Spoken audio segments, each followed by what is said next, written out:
A SpongeBob episode so disturbing it was never supposed to air, a lost piece of The Simpsons that predicted a character's death, and a Disney cartoon from the 1930s so disturbing that the studio allegedly buried it and erased every trace of its existence. They're stories that make you question the memories you treasure most, and what might be lurking inside of your TV. I'm Heidi Wong, and this is Twisted Tales. Every week, I'll take you deep into humanity's darkest stories and the creepiest corners of the internet. Subscribe if you dare, and share your own twisted tale below. Today, I'm diving into 3 of the internet's most notorious creepypastas about lost media, hidden episodes that were never meant to be found, and the nightmares they left behind that may convince you to never turn your TV on again. Before I get started, this episode does have some potentially triggering content, like discussion of suicide, harm to children, and animal abuse. We're kicking things off with maybe the most famous lost media creepypasta of all time. It's called Squidward's Suicide, and it first started circulating sometime around 2006 on the 7chan forum. This is probably the creepypasta that launched the entire lost episode genre, and it works really well because SpongeBob is so universally loved. An entire generation grew up on it, so the idea of something dark hiding inside of it hits differently. The way that it's written also makes it feel like a real testimony from someone who actually worked at Nickelodeon. And fair warning, it gets very dark very fast. Now, before I get into this one, I want to set the scene a little, because to understand why Squidward's Suicide hits so hard, you need to understand how creepypastas work.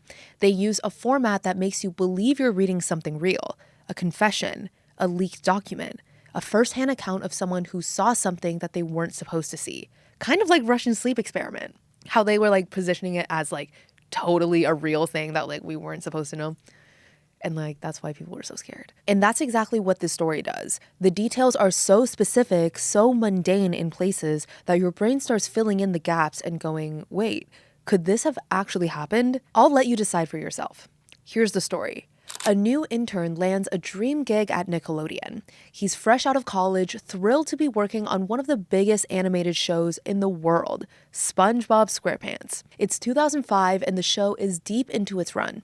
Season 4 is in production. One day, the intern and a small group of animators sit down for what's supposed to be a routine screening of a new episode called Fear of a Krabby Patty. They're expecting a standard episode. Squidward being grumpy, SpongeBob being annoying, maybe a jellyfish joke or two. Now, this isn't the final cut yet. The animators will sometimes put a joke title in front of the episode, like How Sex Doesn't Work instead of Rockabye by Valve. So when the title card reads Squidward's Suicide, nobody thinks it's anything other than an edgy inside joke. But from the first frame, something is wrong. The episode opens on Squidward practicing his clarinet, which, okay, that's normal. He's getting ready for a concert. SpongeBob and Patrick are playing outside, acting goofy, and Squidward tells them to pipe down. Pretty standard SpongeBob stuff so far. But then the episode cuts to the concert, and Squidward is terrible, painfully terrible.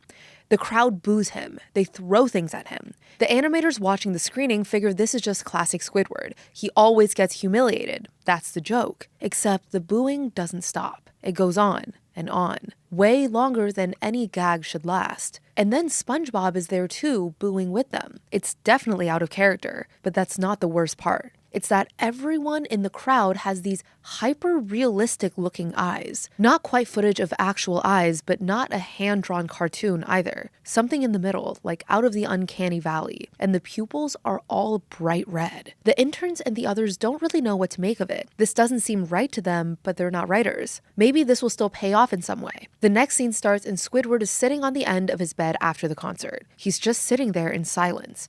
Nobody added sound into the scene. Then after about 30 seconds of this, Squidward starts crying, just sobbing. Then sound starts to slowly creep in, just a whisper like a gentle breeze in the trees. As this goes on, the camera starts to creep in on Squidward's face. His sobs get more frantic, full of hurt and rage. The sound builds with it like there's a storm coming. It all feels so real, like the sound of Squidward crying is really in the room with them. Making things even more unsettling, underneath it all, they can hear someone laughing. Just for a second or two at the time, but it's definitely there. Then there's a brief flash, just a single frame. But when they pause to see it, the content makes the room go dead silent. It's a photograph, a real photograph of a dead child.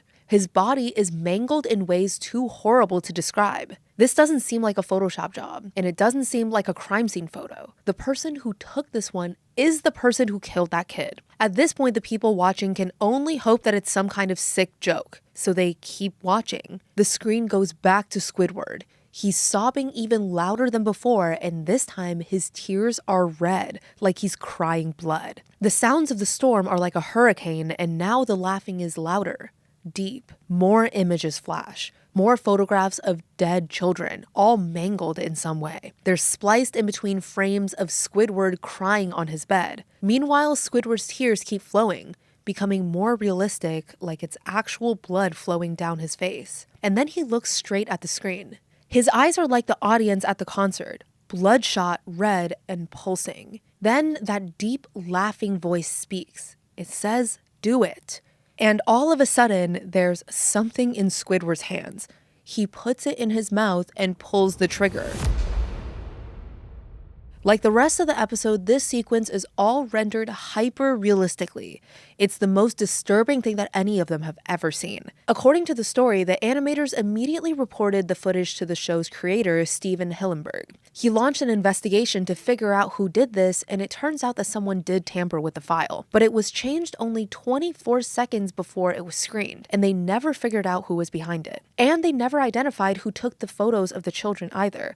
Obviously, the episode never aired, but the intern wrote about it online about a year later, anonymously, of course. And that's how Squidward's suicide became one of the most notorious creepypastas ever written. The thing that gets me the most is the framing. It's not some random haunted video. It's set inside of a real workplace at a real studio during a real session of a real show. That's what makes it so effective. And the details about the photographs, that's what pushes it from being creepy to genuinely disturbing. It takes something innocent and injects something that you can never unsee into it. Also worth noting, the original creepypasta is written in first person, almost like a confessional. You can really feel like you're hearing it from someone who saw something that they can't forget, which just makes it so much creepier, which is, I guess, also the reason that people love found footage, because it makes you feel like you're discovering. And here's the thing, it is fiction, but it works because we all know that big studios have vaults full of content that never sees the light of day. So your brain goes, well, what if? Something to note on this one, the story gets confused and combined a lot with Red Mist, a similar creepypasta that was posted a few years later, and people made images and videos to go along with it. Not of the disturbing images of kids, but it included a portrait of Squidward with those tears going down his face. And here's something wild. After this creepypasta blew up, Nickelodeon actually acknowledged it. In an episode from 2019 called SpongeBob in Random Land, Squidward and SpongeBob end up in a place that operates outside the rules of logic. A bunch of doors appear, and behind one of them, there's a portrait of Red Miss Squidward. It's crazy enough that this made it into an actual episode, but in a case where art mirrors reality, in some versions, the Red Miss Squidward got replaced by an animation of Squidward as a baby. So in a way, it became real lost media, not just a story on the internet, which honestly makes the whole thing even creepier, and that makes you wonder what else could be out there.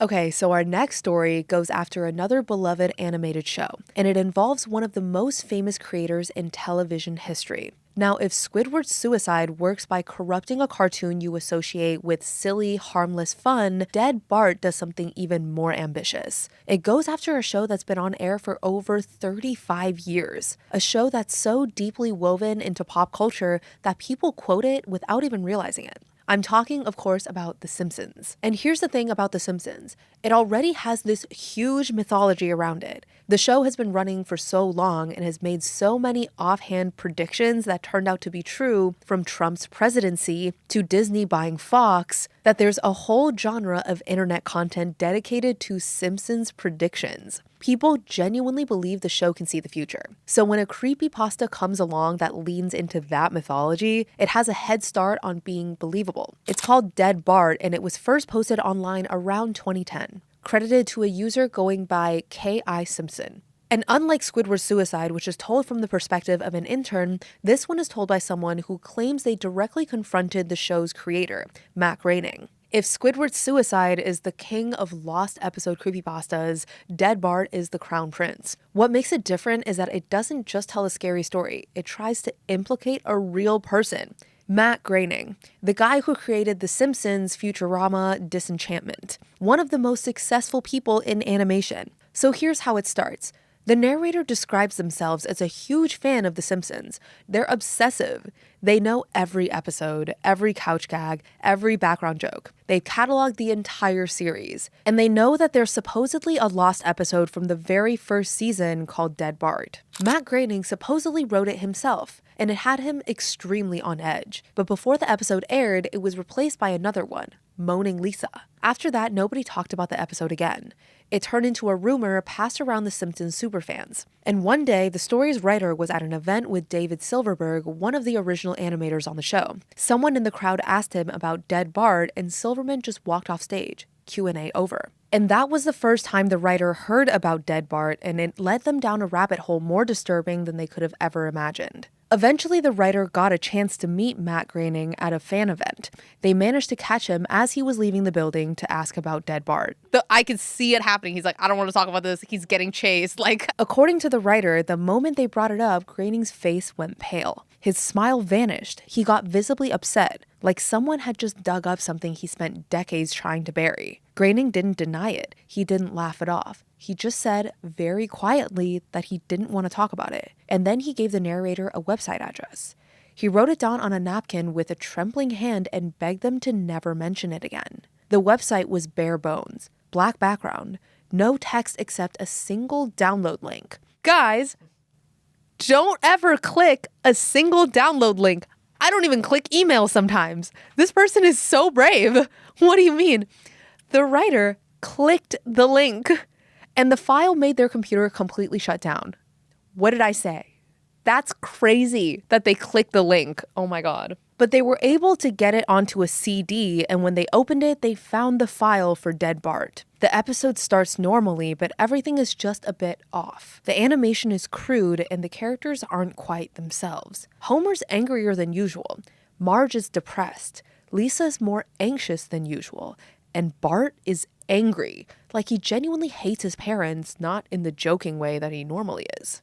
In terms of the plot, it seems like a typical setup with the Simpsons getting on a plane for a family vacation. But as soon as the wheels go up, things go wrong. Bart keeps messing around near the emergency exit.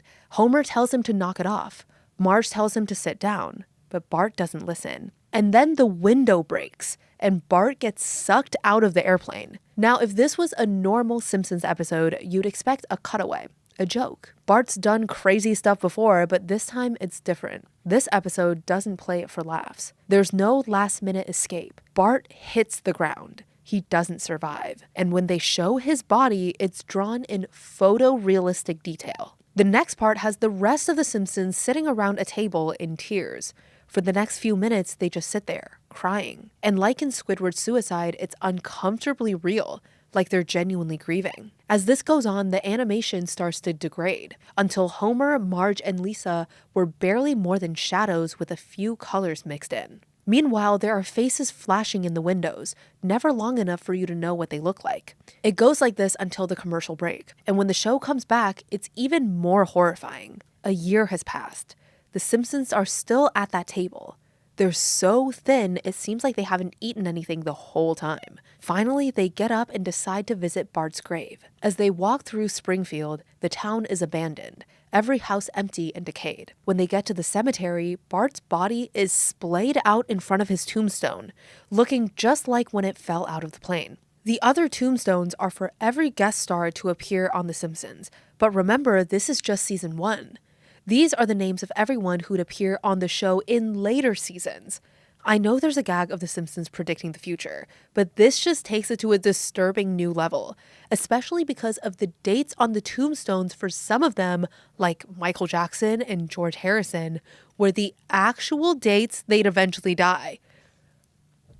And for all the others, the ones who were still alive when the writers saw the episode, they were all the same date, and that's where Dead Bart ends. What makes Dead Bart so unnerving is the grief, the silence, the the long shots of a family that's just broken. It doesn't rely on jump scares or gore, it's just pure sadness turned up to an unbearable level. And then the twist with the dead celebrities. That's where it crosses from sad to deeply creepy. The idea that a cartoon somehow predicted real deaths, that's just the kind of thing that sticks in your brain. Also, even if it's just the years that they died, it's still so very creepy. So very Final Destination vibes. For sure, death is stalking them type of vibe. But also, dragging a real person, Matt Groening, into this is such a smart move by the author. It makes the whole thing feel like a real cover-up. The Simpsons already had this reputation for predicting the future, right? So this plays directly into that. This is definitely one of those all-time creepypastas. And like the people behind SpongeBob, people working on The Simpsons also heard about dead Bart and decided to acknowledge it on the show by calling the first episode of season 30 Bart's Not Dead. And this wasn't a coincidence. Showrunner Al Jean directly acknowledged this was a reference to the creepypasta. Thankfully, it doesn't contain any of the disturbing images from the fake episode, but it does have Bart fall off from the top of a dam and almost die. So again, we have a case of a fake lost episode making its way to real-life media. But this next story may never get that treatment because it involves one of the oldest, most beloved characters ever. One with a squeaky clean image that this creepypasta tarnished forever.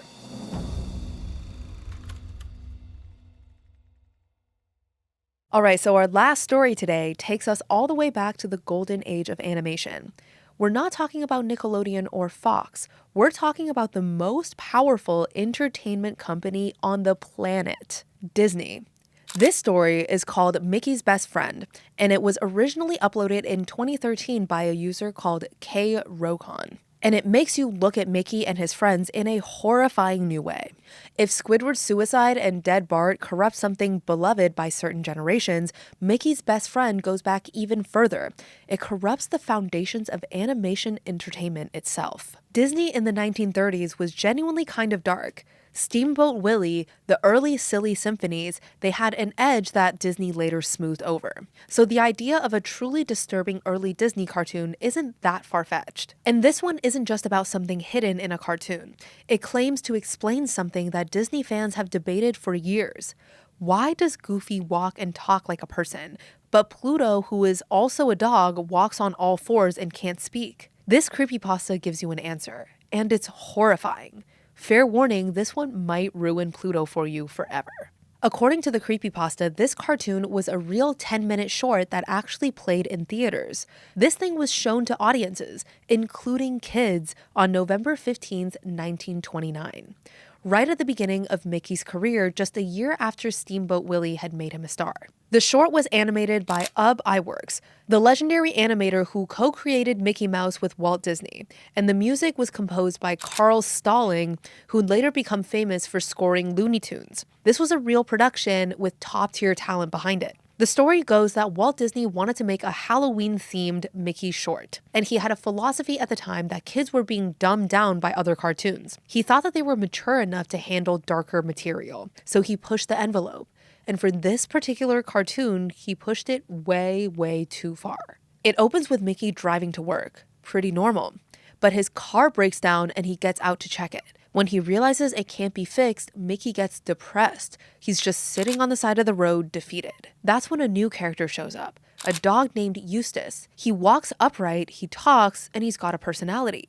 Think Goofy, but smaller, scruffier, and with big, dark eyes. Eustace sees Mickey's broken down car, walks over, and fixes it. Just like that. Mickey is thrilled. He introduces himself and the two of them hit it off. Mickey invites Eustace to hang out, and Eustace agrees, even though he asks Mickey if he's supposed to be somewhere. Mickey lies to him and decides to skip work. So far, it sounds like a pretty normal cartoon, right? But then the cracks start to show. Mickey and Eustace go to a cafe, and when the owner spots Mickey, he gets hostile, gives him a dirty look, rudely asks what he wants. Then the sheriff, who's basically Pete, the big cat villain from the old Disney shorts, walks in and demands that Mickey pay his overdue rent. That's some adult stuff. Give it to kids, you gotta pay rent one day. Relatable. Mickey is on the verge of a breakdown. This is some real shit right here. Like, he walks in asking for rent. This is meets Squid Game. Mickey is on the verge of a breakdown. He's broke, he's in debt, and he's clearly in trouble. Eustace feels bad for him, so he does something incredibly kind. He pays off Mickey's entire debt, just like that. The sheriff laughs, warns Eustace that Mickey is nothing but trouble, and leaves. Mickey hugs Eustace, completely relieved. What? But now here's where it starts to get uncomfortable. Mickey takes Eustace around town, introducing him to the locals, and nobody cares. One by one, the townspeople dismiss him. The last person they speak to actually chuckles and warns Eustace directly. Be careful around that mouse. Eustace tries to ask why, but the person vanishes before he can get an answer. Eustace turns to Mickey and asks why he's still smiling after getting that kind of reception. And Mickey admits something that actually kind of breaks your heart. He's never had a friend before. Eustace is his first, ever. And you can see Eustace react to that. His expression gets complicated, guilty almost, like he knows something that he's not saying. They spend the rest of the day together. They go to a theater, climb a mountain, go look at some scenery. It's genuinely sweet. And then Mickey takes Eustace back to his house and asks him to move in, to stay and be his friend for real forever. And that's when Eustace says he has to leave. This is reminding me, weirdly, of Jeffrey Dahmer. Is it not giving Jeffrey Dahmer? Like, oh my God, I want to be your friend. Be my friend forever. Come back to my house and stay forever. I'm going to cut your head off. Like, everything was basically chill until that person was like, I need to leave. Or like, I can't sleep with you. Or like, I'm not gay. Like, I have to leave somehow. Like, you got the, like, literally like trying to leave him was like the moment he went crazy and was like, I'm going to. He tells Mickey that he's not happy in this town. The people are cruel. The place is nothing for him. He's going to move on and find somewhere better.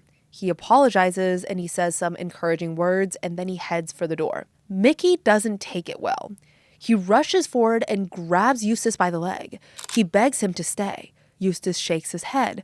And Mickey, the world's most beloved cartoon character, the face of an entire empire built on joy and childhood wonder, picks up a rock from the ground. And he knocks Eustace unconscious.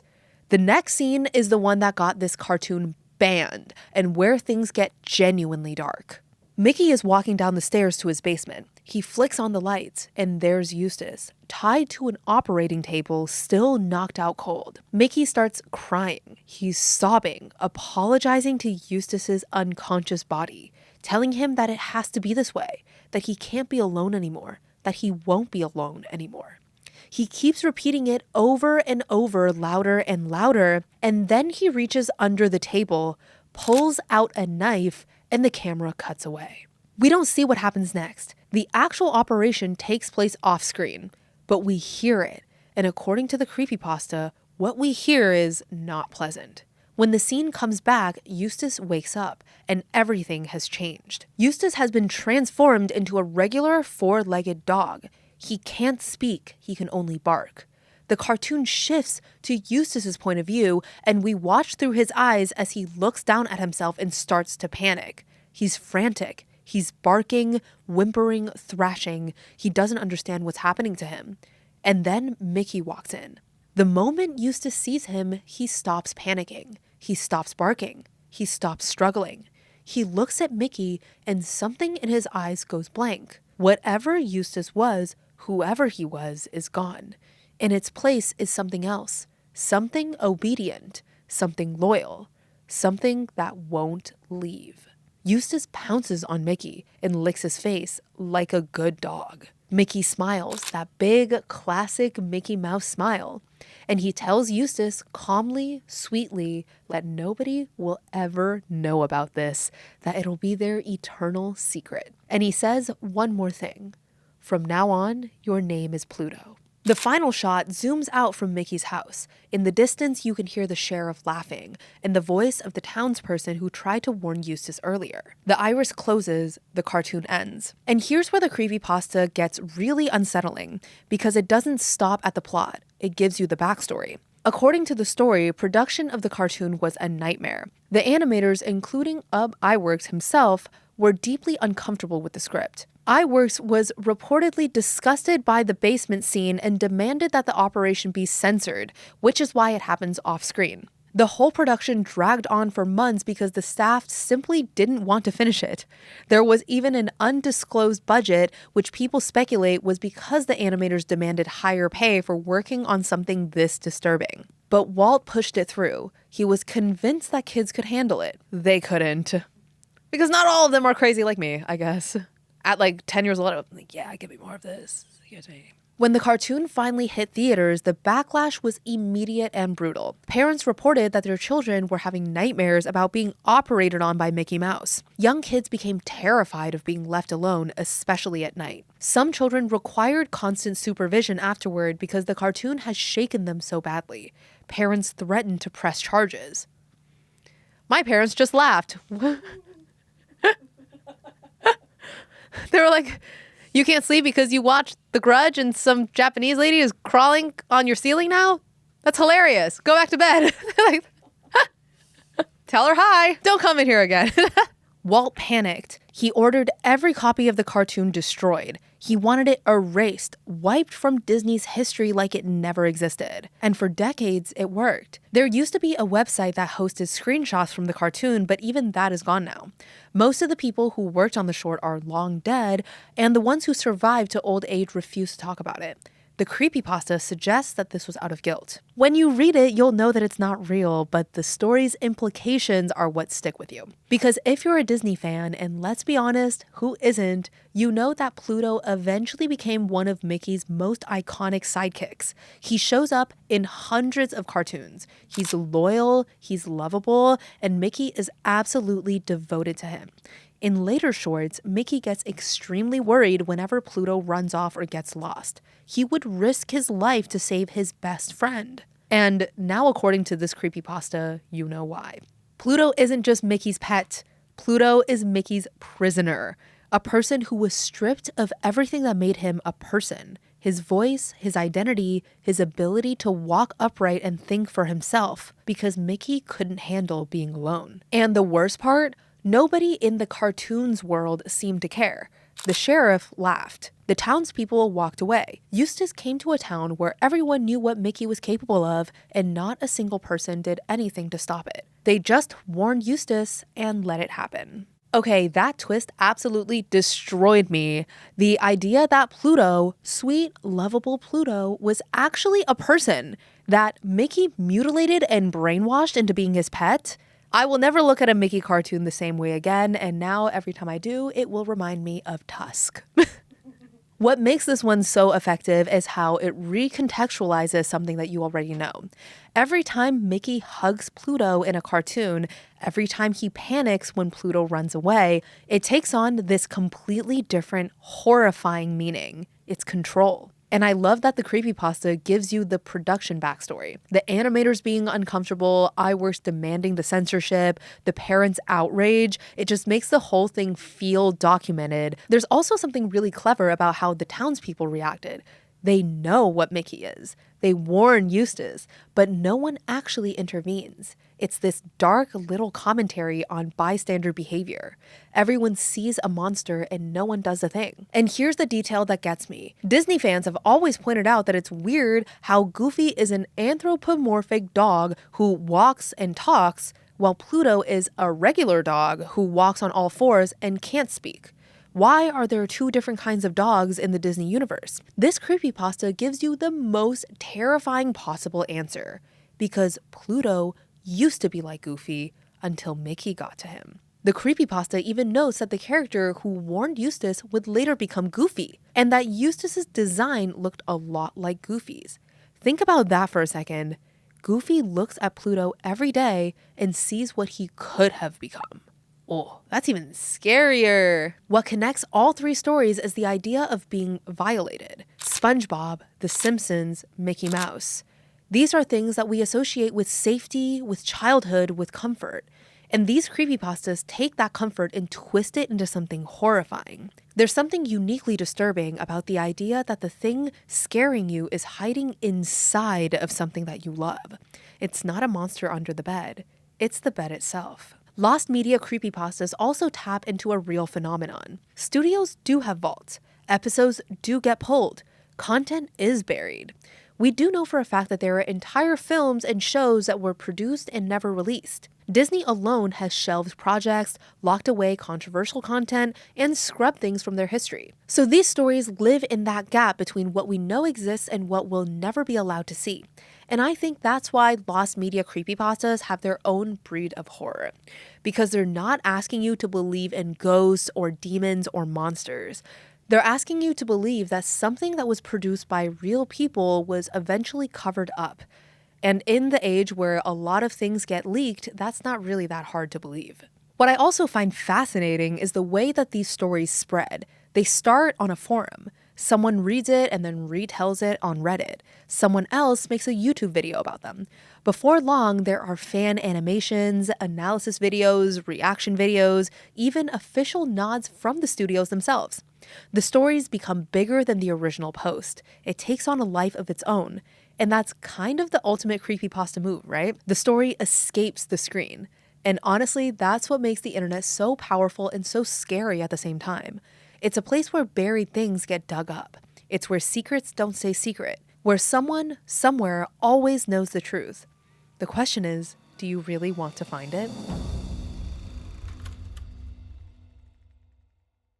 Thanks so much for joining me on this episode of Twisted Tales, a Crimehouse original. I'd love to hear from you. What did you think about today's stories? Have you come across any lost creepypastas that freaked you out? Leave a comment or review wherever you're tuning in. And be sure to follow Twisted Tales so we can keep building this community together. I'll be back next week with another story guaranteed to keep you up at night. Until then, stay curious. And remember, there's no reason to fear the dark unless you try to hide from it.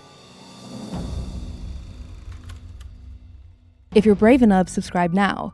Just search for @Crimehouse Studios on YouTube. And remember, reality is the real horror.